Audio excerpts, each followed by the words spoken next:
নোয়াখালীর বেগমগঞ্জে মাইক্রোবাস খালে পড়ে শিশুসহ 7 জন নিহত হয়েছেন। বাহারুদ্দিন নামে ওমান প্রবাসীকে আনতে গিয়ে এ সড়ক দুর্ঘটনায় প্রাণ হারালেন একই পরিবারের 7 জন। তাদের বাড়ি লক্ষ্মীপুর সদরের উত্তর জয়পুর ইউনিয়ন চৌপল্লী এলাকায়। পরিবারের সদস্যদের এমন নির্মম মৃত্যুতে স্তব্ধ ওমান ফেরত বাহার সহ পরিবারের অন্য সদস্যরা। গ্রামের বাড়িতে চলছে আহাজারি। নোয়াখালী থেকে আবু রায়হানের সরকারের তথ্যচিত্রের ডেস্ক রিপোর্ট। ওমান থেকে আসা বাহাউদ্দিনকে নিয়ে পরিবারের 11 জন রাতে হজরত শাহজালাল আন্তর্জাতিক বিমানবন্দর থেকে একটি প্রাইভেট কার ও একটি মাইক্রোবাসে লক্ষ্মীপুরে ফিরছিলেন। ভোরে মাইক্রোবাসটি নিয়ন্ত্রণ হারিয়ে বেগমগঞ্জের পূর্ব চন্দ্রগঞ্জে ওয়াবদা খালে পড়ে যায়। এতে ঘটনাস্থলেই 7 জনের মৃত্যু হয়। নিহতরা হলেন প্রবাসী বাহারের স্ত্রী কবিতা আক্তার, তার মেয়ে মিম আক্তার, মা মুর্শিদা বেগম, নানি ফয়জুন্নেসা, ভাতিজি রেশমা আক্তার ও লামিয়া আক্তার ও বড় ভাইয়ের স্ত্রী লাবণী আক্তার।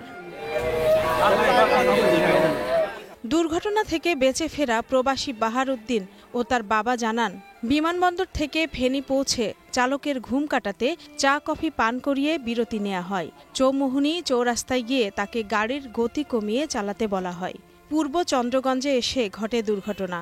চোখের সামনে পরিবারের 7 সদস্যের এমন নির্মম মৃত্যুতে শোকে স্তব্ধ পরিবারের অন্য সদস্যরা।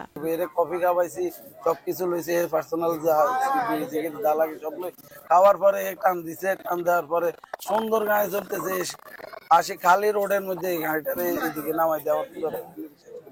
খালের মধ্যে পড়ার পরে দিয়ে আমার শাশুড়ি মারা গেছে, আমার পরিবার মারা গেছে, আমার 2 ছেলের বউ মারা গেছে, আমার 3 নাতিন মারা গেছে।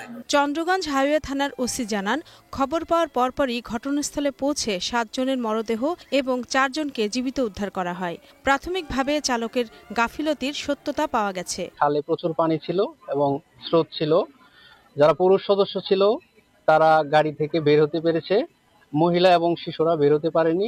জীবনের নানা ঘাত প্রতিঘাত পেরিয়ে দেশে ফিরে প্রবাসী বাহারের পরিবারের এমন মর্মান্তিক পরিণতিতে পুরো এলাকা শোকে মুহ্যমান। Global television news desk.